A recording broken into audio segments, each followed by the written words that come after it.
About 3 years ago, LiftMaster decided they hated their customers and they discontinued that product and said nobody was using it. And we all know they're liars because the internet has been upset about that every single day since. I think the deal is you might have to pay Apple for HomeKit licensing. I don't know, it should be free, but I can only assume that's why they stopped letting us have that access. So the old ones still work, but you can't buy one. And if you guys are looking for a solution to get your garage door openers into HomeKit, LiftMaster doesn't care about you. They hate you and they're very anti-consumer. They hate us for buying their garage door openers, but they make the best garage door openers. Everybody this year has really figured it out, and there's a few new products that will let you connect your garage door opener back to HomeKit via Home Assistant.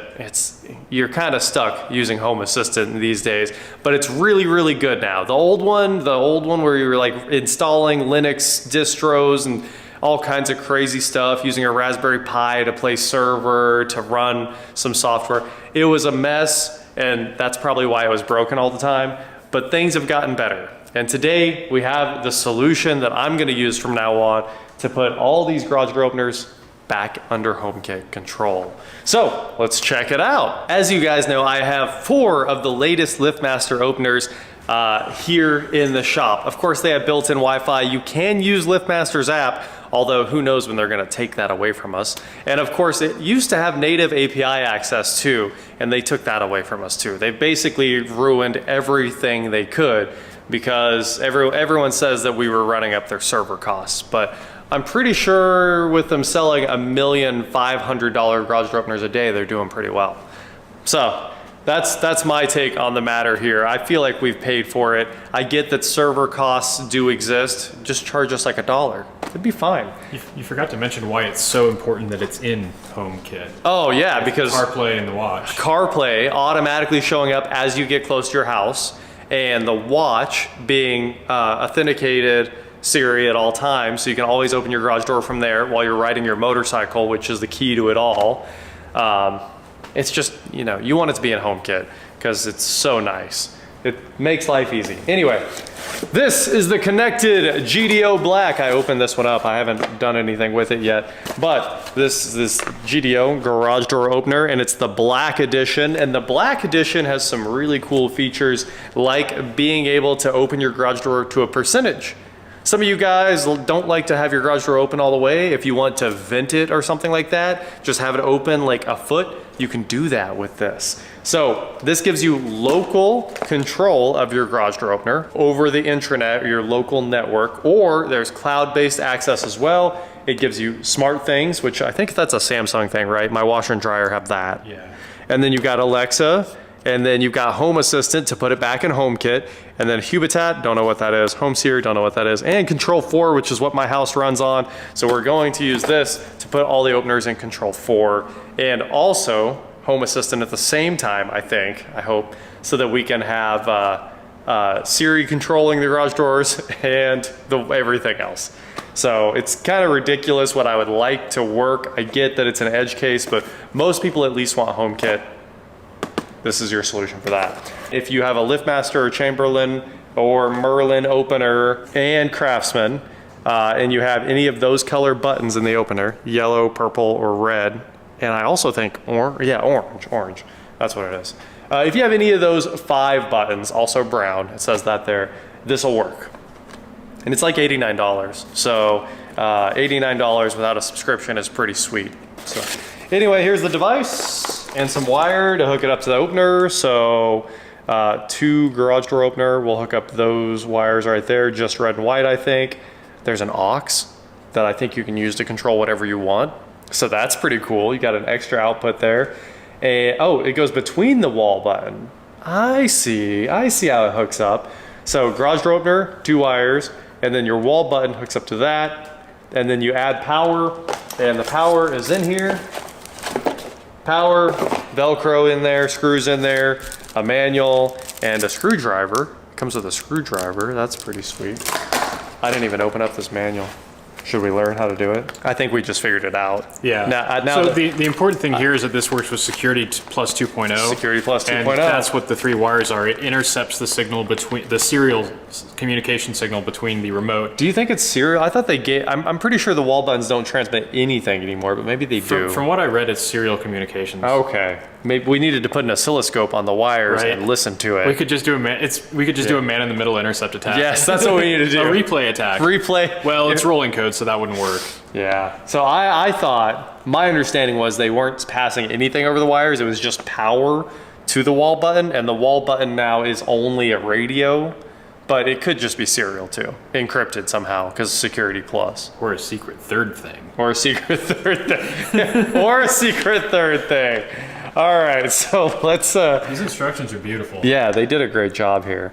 They set up as their own Wi-Fi network, and you connect to 192.168.4.1. Steal your identity now. That's it. Now that you know the generic setup IP, you can crack everything. Go to the website. Yeah, just go to the website or install the app, whichever way. And you set these things up. So we're gonna set these things up right now and party here. I'm very excited. Okay, there's a USB port for flashing it and a built-in strobe light. That's cool. What? Does that have a party mode? Yeah, it does. The flashing strobe light, party mode. Depends on what kind of music you're listening to when you shut the garage door. I think the sound of a broken opener? Yeah, so that's right. Let's try to refold the map. It's very difficult to fold maps, as everyone knows. Let's hook this thing up. We have to flash custom firmware to it for Control4, which is still ESP home. I don't know why, but it says I have to flash it. And we'll go from there. So let's get this thing going. Jake and I have hacked into the mainframe. We're calling this the mainframe. It's a garage door opener. Basically, we just have that hooked up via USB, and then over here you can see that we have our garage door opener black, and I don't know, I guess that's the individual device ID there, and we have our IP address. That is definitely the IP address that we're using, just to cause confusion. And then you have all of these buttons for things you can do. Opening, look at that.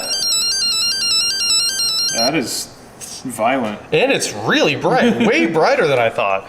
Ah, look at this, we got a bunch of cool stuff here. Web server sent open garage door, public position 100%, trying to open. But you can also see that it's not currently connected to a door, so it's throwing a bunch of errors until we plug it in. Oh, look at that. Light state on, effect strobe, play sound press. This is really cool. Live logs from the GDO right here. So that's the web interface, just in case you guys wanted to see it.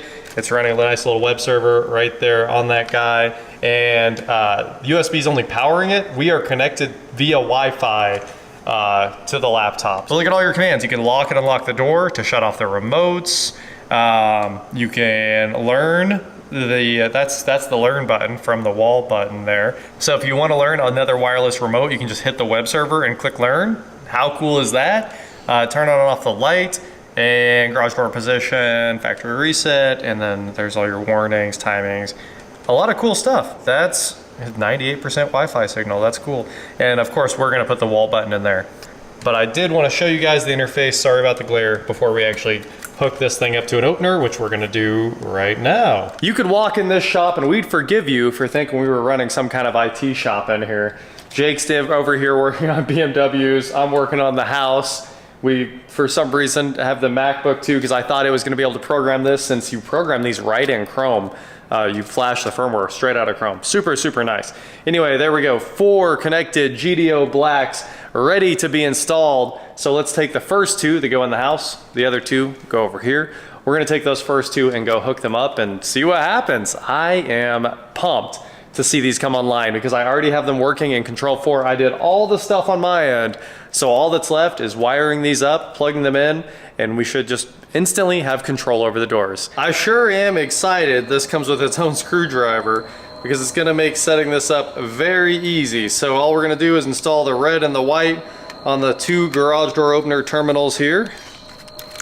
I know this seems like a lot of work for something that some people may think is trivial, but having the entire house in one app at the end of the day is definitely not trivial. Everything from security to the garage door openers to no matter what it is I need, you shouldn't have to go to more than one app. And we're getting close to exactly that. So here's our power for this. This goes to the garage door opener. The wall button's gonna come down, and we still haven't even pulled the Ethernet in for the wall buttons. It's coming soon. So eventually those will go sit where they belong, but for now, welcome to my disaster. That's right. All right, so that powered up. Wall button is clearly, these ones are right here. So we just undo these two. I guess I could go ahead and permanently do this because they include Velcro, and we're gonna Velcro this to the side of the opener, and that's gonna be really cool. So it'll be nice and integrated, nobody will see anything. You won't even see the extra green light, but I'm gonna go ahead and hook the wall button up real quick too. Make sure that it should, yep, it came back on. All right, so now I think all we should have to do is push the button and this thing will work. So I'm pretty pumped to go push the button. Very exciting stuff. This is exciting stuff, garage doors. All right, security, oh, getting latest settings. Security, locks and sensors, garage door is open. That is a noise. It works! Look at that, IR beams, motion sensor going off. Yeah, we can disable the buttons from right there. If I don't want anyone else to have access that might have a button in their car, we can just shut them off. Okay. So there's close, heard it lock. Closed, locked. MyQ went ahead and said that it's closed too. And, ah, yes. Yes! So now in Control4, it's just like a couple seconds to add that stuff to a home screen, and we can have all the doors on one screen. Wow. It was a bit of work, but we have solved the problem that MyQ created by taking away what our garage door openers originally had. So I am super excited about that. Now I can open it wherever I'm at and give other people access, and hopefully soon have it back on the CarPlay screen in the truck as well. So there's a lot of different ways to control these openers now, and my favorite one is obviously going to be in Control4. So we'll have scenes for the garage lights to turn on automatically, the accent lights, as the cars pull in. That way you don't have to go hunting for lights or show up blind at night. It's all going to work out great. So there you go, for just $89 you can have back what MyQ took from us. I'm pretty pumped about that, and I just have to finish setting all these up. It'll take me another hour or so, but it was a big problem that had to get checked off. The old garage door opener, the dumb one from the 70s that was on this house, just needed a contact closure, and I had that fixed originally, but when we took that away, well, we had to go through all this work to get it back. That is it for today, guys. Thank you so much for watching.